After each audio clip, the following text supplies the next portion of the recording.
বিচার বহির্ভূত হত্যাকাণ্ড, গুম এবং রাজনৈতিক হাতিয়ার হিসেবে ব্যবহারের কারণে ভাবমূর্তির সংকটে পড়ে র্যাব, যা কাটাতে নানা উদ্যোগ নেওয়া হয়েছে।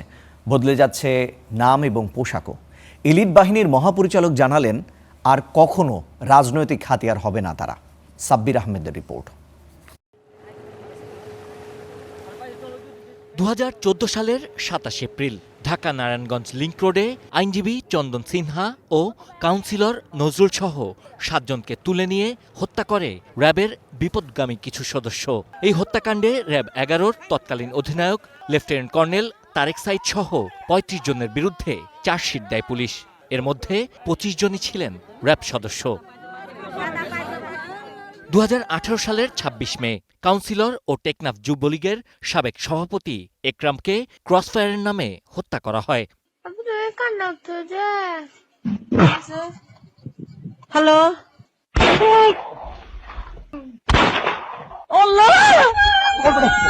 ক্রসফায়ারের আগে টেলিফোনে বাবা ও মেয়ের শেষ আলাপটি ফাঁস হলে দেশজুড়ে সমালোচনার ঝড় ওঠে।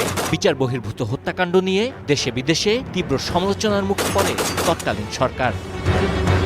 এ নিয়ে বিদেশি মানবাধিকার সংস্থা থেকে র্যাবের কয়েকজন সদস্যদের বিরুদ্ধে নিষেধাজ্ঞা দেয়া হয়।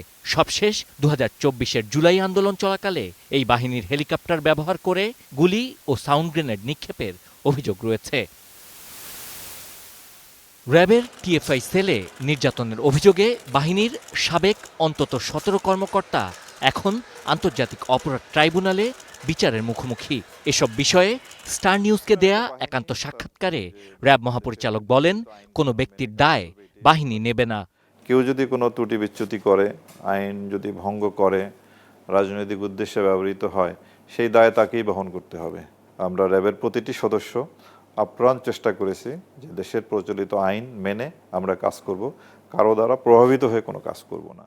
এমন অবস্থায় র্যাবের নাম ও পোশাক পরিবর্তনের সিদ্ধান্ত নিয়েছে সরকার। বাহিনীটির নতুন নাম হচ্ছে স্পেশাল ইন্টারভেনশন ফোর্স, SIF। অনেকেই হয়তো ক্ষতিগ্রস্ত হয়েছেন।